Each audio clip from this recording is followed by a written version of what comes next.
এরপরে প্রশ্ন হলো, আমার নাম আইয়ুব আলী, কাতার প্রবাসী।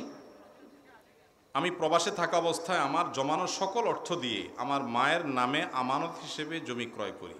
কথা ছিল আমি দেশে আসলে উক্ত জমি আমার নামে নিয়ে নিব। এখন আমার বাবা বাধা হয়ে দাঁড়িয়েছেন। বাবা বলতেছেন আমার অন্য ভাইয়েরা সে জমির ভাগ পাবে, এর সমাধান কি? হয়তো আমার বাবাও এই মাহফিলে উপস্থিত আছে। এরপরে প্রশ্ন হলো, আমি প্রবাসে থাকি, নামাজের সময় বেশিরভাগ ডিউটিতে থাকি, তাই জামাতে নামাজ আদায় করতে পারি না, কিন্তু অফিসে নিজে নিজে নামাজ আদায় করি, এতে আমার কোনো সমস্যা হবে কি না? হলো, আমার নাম আইয়ুব আলী, কাতার প্রবাসী। আমি প্রবাসে থাকা অবস্থায় আমার জমানো সকল অর্থ দিয়ে আমার মায়ের নামে আমানত হিসেবে জমি ক্রয় করি।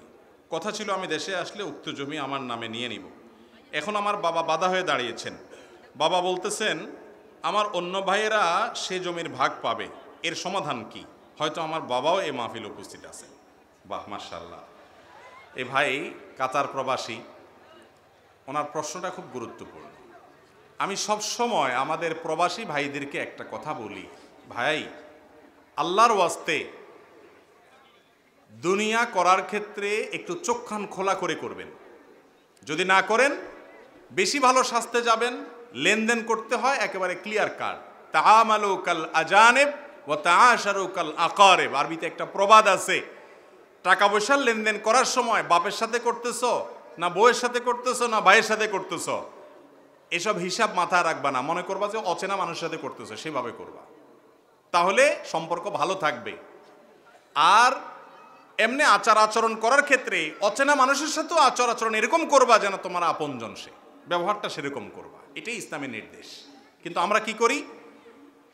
মহব্বতের চোটে, অতিভক্তির চোটে, অতিভক্তি কখনো ভালো না।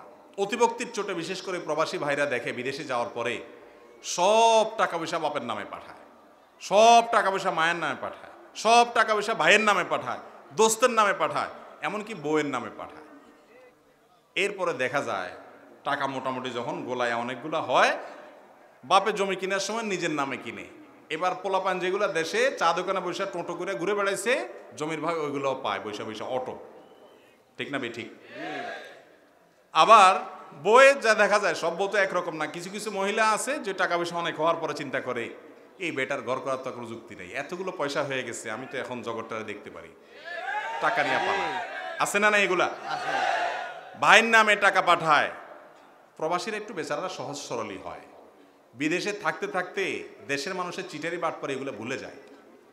আমি জাপানে গেছি, আমাদের জাপানি প্রবাসী ভাই বলে, ভাই দেশে থাকতে কত মিথ্যা কথা বলছি, কত বাটপারে চিটারি করছি, এখানে অনেক বছর থাকতে থাকতে থাকতে চিটারি বাটপারি একদম ভুলেই গেছি আমরা, কারণ এখানে নাই এগুলা। তো প্রবাসী বেচারারা ওই প্রবাসে দেশীয় যে চিটারি বাটপারি আছে এগুলা না দেখতে না দেখতে বেচারারা ভুলে যায়, যাই একটা বড় ভুল করে কি, সব টাকা পয়সা একজনের নামে পাঠায়। এবার সে বেচারা 10 বছর 15 বছর প্রবাস করে এসে এয়ারপোর্ট থেকে তার মাথায় পানি ঢালতে আসা লাগে। ঠিক না? ঠিক। এটা আপনার নিজের ভুলের কারণে আপনি বিপদে পড়েছেন। আপনাকে ভুল করতে কে বলেছে? ভালো করে শুনেন প্রবাসী ভাইয়েরা, আপনি বিদেশ যাওয়ার সময় আপনার বাবা জমি বিক্রি করে ভিসার টাকা দিছে, আপনার ভাইয়ে দিছে, আপনার বোনে দিছে, আপনার স্ত্রী গহনা বিক্রি করে দিছে। যেই দেখ, আপনার কর্তব্য হলো ইনকাম করার পর সর্বপ্রথম এই টাকা যে দিছে তার টাকাটা পরিশোধ করাই দেওয়া। আপনার বাবা দিছে 5 লাখ টাকা দিয়ে বিদেশ পাঠাইছে, আপনি 5 লাখ টাকা কামায়া বাবাকে দিয়ে দিলেন, বাবা আপনি আমারে 5 লাখ দিয়েছেন বিদেশে আসতে, 5 লাখ বুঝে পাইছেন, আলহামদুলিল্লাহ, দেনা শোধ। এই 5 লাখ টাকা আমার ভাই বোন সবার অধিকার আছে, যেহেতু এটা আপনার টাকা। বাবার সন্তান হিসেবে শুধু আমি 5 লাখ পাই না, তারাও পায়। তো ঠিক আছে, এই 5 লাখ থেকে আপনি জমি কিনে এবার সবাইকে সমান ভারে ভাগ দিয়ে, আমারও ভাগ আছে। এটা হলো লেনদেন ক্লিয়ার। এরপরে আমি যে টাকাটা কামাবো সেই টাকাটা প্রবাসীর উচিত তার নিজের অ্যাকাউন্টে রাখা, তার নিজের নিয়ন্ত্রণে রাখা।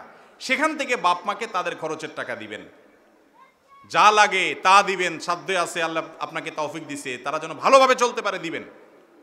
ভাই বোনকে তাদেরটা দিবেন, ভাই বোন যাইতে পারে না, পারলে তাদেরকে নিয়ে যান, পারলে তাদেরকে হেল্প করেন, এটা নৈতিক দায়িত্ব।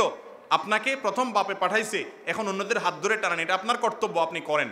কিন্তু যত কামাই করবেন সব একজনের নামে দিয়ে দিবেন, এরপরে যখন সব ধরা খাবেন জিব্বা কামড়ায়া, এরপরে আমার কাছে এই যে মাসালা জিজ্ঞেস করবেন, তাতে সমাধান হবে না।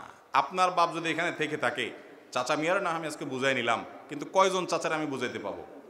ঠিক না ঠিক? বাবারা যারা আছেন, মায়েরা যারা আছেন, প্রবাসী সন্তানের টাকা পাইয়া আপনি জমি কিনছেন আপনার নামে, এরপরে বলতেছেন ছেলে মেয়ে সবাইকে আপনি ভাগ দিবেন। পরিষ্কার করে শুনে রাখেন, এটা হারাম। আপনি বাবা হিসাবে সন্তানের টাকা আত্মসাৎ করলেন, আপনি হারাম খাইলেন। কেন?